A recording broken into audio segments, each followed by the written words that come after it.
All right. Hello, everyone. Welcome. Thank you all so much for tuning into the stream or watching the recording if you're watching in the future.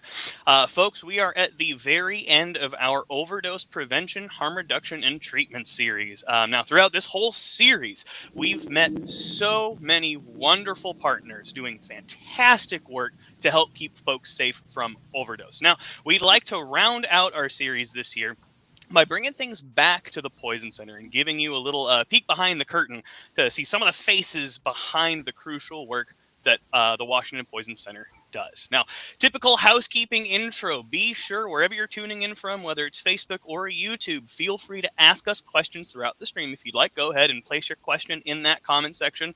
Providing that the tech gods are favoring us today, we should be able to see that live. Now, worst case scenario, if we don't see it live, we'll answer the question when the stream is over. Now, this particular live stream is all about the wonderfully weird science that is toxicology. And rather than me taking a stab at defining this thing, I brought in the true experts. Now, Dr. Phillips, let us start with you. Can you introduce yourself and say a sentence or two about your role with the Poison Center? Well, thanks, Alex, and welcome to everyone that's here, and welcome those in the future, as Alex said. So my role is as Executive Director and Medical Director of the Washington Poison Center, and that has to do with a lot of management and administrative duties, but also helping some of our pharmacists and other doctors taking care of patients. Excellent. Thank you so much, Dr. Phillips. Dr. Kaiser, how about you? Well, thanks again for having me. So I'm the Associate Medical Director also at the Washington Poison Center. And my job is very similar in the fact that I am helping manage kind of the call center with the patients that are, or the people that are calling in to talk about different exposures, helping with some of the education and a little bit about the outreach too. Perfect. And Dr. Sturm, you're up next. Well, thanks for having me. I am Morgan Sturm, and I am one of the poison information specialists that answer the phones as a pharmacist at the Poison Center. And I am one of the people that you get to talk to when you do call. And to clarify, folks, if you ever call the center, I'm not answering that phone. You want Dr. Sturm to, not me. All right, so let's dive in. I'm going to start with you, Dr. Kaiser. What the heck is toxicology? Oh my gosh. What is not toxicology? I feel like sometimes. So this is a field of study where you're really looking at exposures, and these exposures can be very, very different. This can be anything from your black widow bites to certain shellfish exposures, to taking too many pills, to your kids eating lily of the valley or different plants. And so a lot of this is trying to get a better sense and understand what these exposures are and how we manage them. Excellent. Thank you. Dr. Phillips, is there anything you'd like to add to the big, broad question of what is toxicology? Yeah. Well, toxicology is a huge field, and Dr. Kaiser and I are medical toxicologists. So we're physicians that specialize in toxicology, and that's really the diagnosis and evaluation and management of people that have been poisoned. But there's many different fields in toxicology. There's the whole medical field that the three of us are in, but there's also regulatory toxicologists and research toxicologists and environmental toxicologists and soil toxicologists. It's really a very big field. But in the world of poisoning and poison prevention, it's really most of us are medical toxicologists. Excellent, thank you. And I'd like to clarify something for folks. Now, Dr. Phillips mentioned folks who are poisoned. Toxicology is all about helping folks who've been poisoned. When we use this term poison, we take a broad approach to it. So I think most folks assume cyanide or arsenic or like murder mystery novel kind of things for poison. And yes, those are poisonous. But for us, a poison is literally anything that can cause harm if it's used wrong. So that we take that big broad approach. Now, Dr. Sturm, you are a pharmacist, so you come at this from a slightly different angle here. Can you tell us a bit about how pharmacology intersects with toxicology? Yeah, and that's a great question. I mean, in terms of pharmacology, as pharmacists, we are trained in school to know as much as we can about every medication there is. And, there are definitely a lot of different, I guess, fields in pharmacy, and toxicology is only one of them. But, I really enjoy how pharmacy and toxicology intersect because, we know not only drug interactions, but we also, when patients are poisoned, and poisoned being a very broad term there, we use medicine to treat them. And that is something that pharmacists are really knowledgeable in. And then you also have the patients who overdose on medications and take too much of the medication, whether intentionally or accidentally. And that's something that pharmacists, knowing what the medication can do, as well as what a normal therapeutic dose might be, a medication that should be taken at a certain dose for a medical condition. And so it's something that intersects and really goes together very nicely in terms of knowing what to expect. Wonderful. Thank you so much. Now, Dr. Phillips, what drew you to this kind of work? Well, that's very interesting.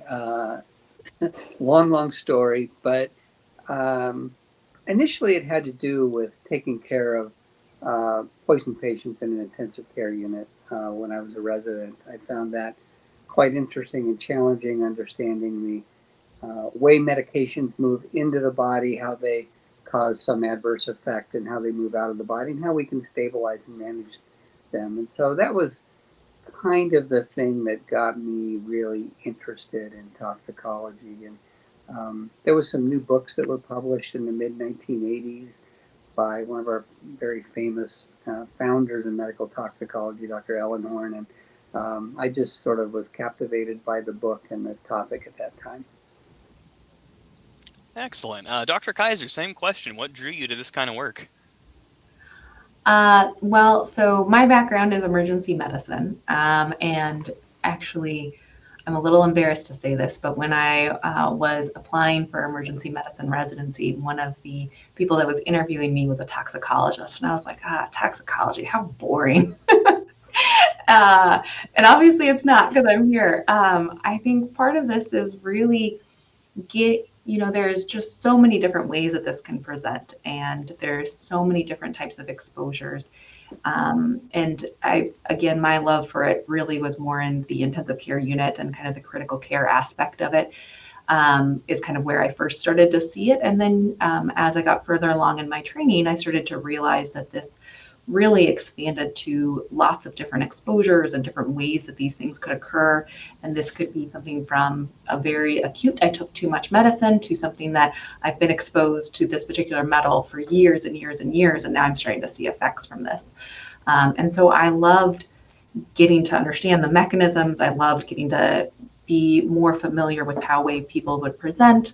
And it's kind of like Forrest Gump. You never know what you're going to get. So there's lots of fun chocolates in there. But yeah, I like the variety, and I like how many different ways that this can show up in different people's lives.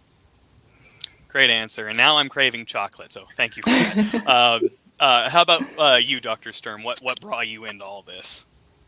So very similarly to Dr. Kaiser, it wasn't really a field on my radar. I was very interested in emergency medicine and, critical care, ICU pharmacy. And when I was in school, we were required to do different rotations. And one of my rotations I got to do at the Minnesota Poison Center. And as a student, it opened my eyes to how clinical it was. Even though you're not directly interacting with a patient there in the hospital, or anybody who calls into the poison center, you get to talk to them, but you're not actually hands-on with them. And that is something that I never realized was as clinical and critical as it is. And once I did my rotation, I I fell in love with it. It was something that every single call is different and every case is different and every day is different when you're working, and it's something that keeps me interested. And I love, kind of like Dr. Kaiser, seeing all the different ways people can be exposed and then how that presents, because it can be the same medication, but every patient presents differently, and I think that is something that's very interesting. No, I'm thinking your answer to my next question may be what you just said. So I'll start with you, Dr. Sturm. The next question is just what's your favorite part, or one of your favorite parts about working in a poison center setting? Yeah, so it is a similar question and answer. So I really enjoy the more clinical aspect. So I like, and this seems odd, I like the very complicated cases. When there's multiple medications that a person overdosed on, or that strange pesticide that somebody exposed to, and then you're trying to figure out how to manage that. Just the clinical aspect is probably my favorite part of this job. Excellent. How about you, Dr. Kaiser? It's kind of like a puzzle, and you have the key to the puzzle, which is really quite fun. I mean, whether or not this is somebody who's calling in because they're frantic because their kid ate something, and so you can give them an answer of, yes, this is going to be okay, do this, this, and this, or you need to go to the hospital. Or it's the more complicated cases where people don't really have these exposures a lot, and we know about them. And so we can kind of solve it based on the way that they're presenting or what's happening or the exposure that they have. And so it's trying to kind of figure out the puzzle and make a difference and help people along the way. I love it. And Dr. Phillips? Well, they took all my good answers, of course. But I think one of the fascinating things about toxicology is that every day is something different. We have a very broad scope of practice. We cover hundreds of thousands of different substances. And so every day there's some new variation, even if it's a simple, common thing, that there's always something to talk about. It might be a rattlesnake bite with a weird presentation. And Dr. Kaiser and I had a long conversation about it just moments ago, that every day is something different and interesting, and you're always learning. Every day is just fun learning. And, to be blessed with such a wonderful team that we have at the Washington Poison Center, it just makes every day special. Excellent. I think I have one more thing to add. Please. In terms of my other favorite part of the job. I talked about clinical aspect of things, but another favorite part of my job is getting to be reassuring to that terrified mom calling about her newborn baby who got, too much vitamin D drops by accident, or, somebody got into melatonin, and that's something that we can manage at home and help reassure a mom who is panicked beyond panic because her baby is now in danger, and we can reassure her that they're not. And the satisfaction that I get from being reassuring to those people is one of the other favorite parts of my job. Excellent. I'm so glad you added that. That's so much of what poison centers do. It's not, in addition to giving folks that treatment advice, it's that reassurance that you can take a breath, it's going to be okay. And I think that's huge, especially, the world's complicated enough and stressful enough. And anyone with little kids in the home will tell you how much they just put everything in their mouth to explore their world. And whew. They do. And on that note too, this is something that they can do 24/7. So there's a lot of times where I have a question and you want to call somebody. Well, the Poison Center, you're going to have a live person talking to you 24 hours a day. So if this happens at 3 a.m, there's somebody there, which is, yep, exactly. You will find Dr. Sturm, and she will have a very reassuring voice as she talks you through all of this. And so that's, I think, the other thing that we forget about, just as we mentioned this as well too, is that if you need us, we are here. Absolutely. Oh, and there we go. I was just Look at about to that. push it, and Megan beat me to it on the back end. So that is the National Toll-Free Poison Center or Poison Helpline, 800-222-1222. So, folks, you guys can call that at literally any time, like we were just saying. 2 o'clock in the afternoon, 2 in the morning.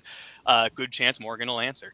Um, and I do want to, reiterate as well that like this line is free. We're never going to ask you questions about billing or insurance or anything like that, and we are confidential, so we're not sharing your info with anyone. Your information stays with us. Now, speaking of confidentiality, there are only so many details we can share about a given case because of confidentiality. And really, a question for all of you: are there specific cases or even types of cases that stand out to you as just particularly interesting or challenging? Let's start with you, Dr. Kaiser. Gosh, there's been so many different cases because, again, every day is different. I think one of the things, we had a patient who took too much blood pressure medicine, and so their blood pressure was really low, and they were really sick. And some of the antidotes that you can give can actually change the color of their body fluids. And it's not harmful to them. It can actually help raise that blood pressure. But at one point, we had two different ones of these going that one was red and one was blue, and we were just waiting to see if the person would have purple urine. And so you have things like that where you can use what you know with other things and kind of go and treat it in other ways beyond kind of what we normally think of based on the mechanism. And so that was kind of a fun one just because we got to use some of those other parts of it to bring it together. But we've got stories of weird spider bites and all sorts of things that it's kind of like a, how did this happen kind of moment sometimes. And folks, if you ever do have purple pee after taking a medication, give us a call. We'll walk you through what might be going on there. How about you, Dr. Phillips? Well, there's lots of exciting cases that we have, but I think on the more challenging side of cases is when we get calls about patients, and we're very worried about that patient or their child. And there's some resistance to take that child or family member in to be seen by a healthcare provider in a hospital or urgent care. And those are uncomfortable cases, and they should be, because we have a basis that makes us worried about them and we care about the outcome. And it's very difficult to sometimes convince or try to convey that level of concern to people. Some people are just not interested, or they won't answer their phone again, and it's a very difficult situation, particularly when children are involved. So those are particularly challenging, and I know Dr. Thurm and all of our call center people spend a lot of time with these difficult cases, and we discuss them, because what we do is important. Absolutely. And yeah, poison centers are so much of our realm is giving advice. We're never going to force anyone to do anything. So I appreciate you sharing that, Dr. Phillips. How about for you, Dr. Sturm? Yeah, so very similarly to Dr. Phillips, a challenging part of what I do at the Poison Center, answering the phones, and in particular, I am one of the night shift pharmacists, so I am the overnight person, and so a lot of I guess scary situations happen at night where a teenager will call me about their friend, and they're scared to give me information because they don't know what I'm going to do with that information. And really a big thing, like you said, Alex, is we are just here to help and give recommendations so that we can get this person to safety. And that's probably one of the more challenging parts of our job, is trying to be resourceful in getting this person to the help that they need when I might not be talking to the person themselves, or there might not be an adult that this person can call. Or even recently, I had a teenager call me about a friend that they had online.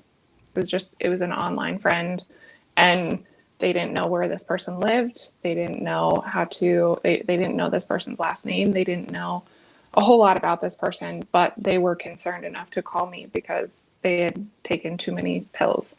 And that was a situation that was very difficult for me as somebody who I care so much and I want to help this person. And those are the situations that are probably the most challenging to deal with, is not being able to help when we really want to. Absolutely. Thank you for sharing that. Now, a slightly different question here, just for anyone who's watching, again, live or in the future, who may be considering studying toxicology or pharmacology. Do you have any advice? Dr. Phillips, I'll start with you for this one. Sure. Toxicology, there's a lot of chemistry, but there's also a lot of biology. There's a lot of hard sciences that are involved in this, and I'm not sure I even realized that when I embarked on this pathway. But it still gives you a chance to learn something every day. And if you want a career where you're functioning partly as a detective and partly understanding really deep science and how the body works and how substances and chemicals and drugs can impact the body, it's just a fabulous area to go into. And you can get to it from several ways, whether it's through a PhD in toxicology or a doctor of pharmacy degree or a medical degree. There's lots of different ways to approach it. And so it's really a fascinating career. All right, excellent. Dr. Kaiser, any advice for prospective pharmacists or toxicologists? No, I think that that's one of the big points about all of this that I think a lot of people don't realize, is that how many different ways you can get to this. And so if you have a more focus on environmental aspects of it, or you're more worried about, the workplace component to it, there's lots and lots of different ways where toxicology can intercept within those fields. And for me, one of the things that I enjoyed was the mixing of the hard science with the cases. And so the combination of those. And so when you are looking at this, if you're looking at it from the medical aspect of it, that can be something that can really make it make sense when you can kind of combine how things work with the person who's in front of you. But, if you're more interested on other parts of it, there's a lot of different ways to get here. And I think it's a very rewarding field to be in. I think it gives you an opportunity to make a difference and to look at the world a little bit differently. So it's something that I would recommend, but I also am a little bit biased coming into this. Perfect. How about you, Dr. Sturm? I think one of the biggest aspects of pursuing a career in toxicology is you have to be curious, and you have to kind of like Dr. Kaiser said earlier, it's like a puzzle, and it's a lot of problem solving. It's a lot of detective work, and you have to be interested in trying to find the answer, because the answer is not always straightforward in toxicology. And, like they were saying, it's a career that you can get to in many different avenues, as a pharmacist, as a physician. And it's something that at least in pharmacy school, that I know, it's not something that we talk about a lot. And it is a lot of on-the-job experience and learning, because unless you specifically pursue like classes for toxicology and management of that, it is a lot of learning what the information that I learned in school and how to apply it in this setting. And so it is a lot of application and science, and it's a wonderful field to go into, and I love it. And so I'm a little bit biased. It is a great field, and you should definitely consider it. Excellent. I feel like we could use this video as a recruitment strategy for poison centers. All right, so final question. I know we're running out of time here. For all of you, are there any just final messages you'd like to share with any viewers? Let's start with Dr. Kaiser. I think, again, just emphasizing the fact that we are here 24 hours a day. We are a free service, and we are looking forward to your calls. In fact, we're just waiting for them. So if you have a question, please call us. Excellent. Dr. Phillips? I think that's a great point, and to elaborate on that a little bit is, the vast majority of people that call us, we're able to keep at home. So just because you call us doesn't mean you're going to wind up in a hospital. In fact, we're able to help guide you and manage your case at home. And I think besides being a free 24-hour-a-day service, we're also a nonprofit organization. We don't belong to any government agency. We're our own nonprofit organization. So we're here to really advance our mission and our goal, and that's really to help educate people and help take care of people. Perfect. And Dr. Sturm? Yeah, I think something that I want everybody to know is kind of like you touched on earlier. We are confidential. We only ask the questions that we need to manage your case. We're not going to report you anywhere. We're not there to get anybody in trouble. We are here to help, and that is it. And we care. And so if you're considering calling the Poison Center and we ask a question that might make you feel uncomfortable, don't be afraid to answer it, because I'm not going to ask a question that I don't need to know the answer to just to manage your case. Perfect. Well, I think that was just a perfect way to end this discussion today. Doctors, all of you, thank you so much for joining. Viewers, present and in the future, thank you so much for tuning in. And folks, don't forget, give us a call at any time. You can also just call to ask a question. It doesn't have to be an active poisoning emergency. That number again is 800-222-1222. And with that, that is the end of our 2022 Overdose Prevention, Harm Reduction, and Treatment series. Thank you all so much. Stay safe. Give us a call if you ever need. Bye. Thank you.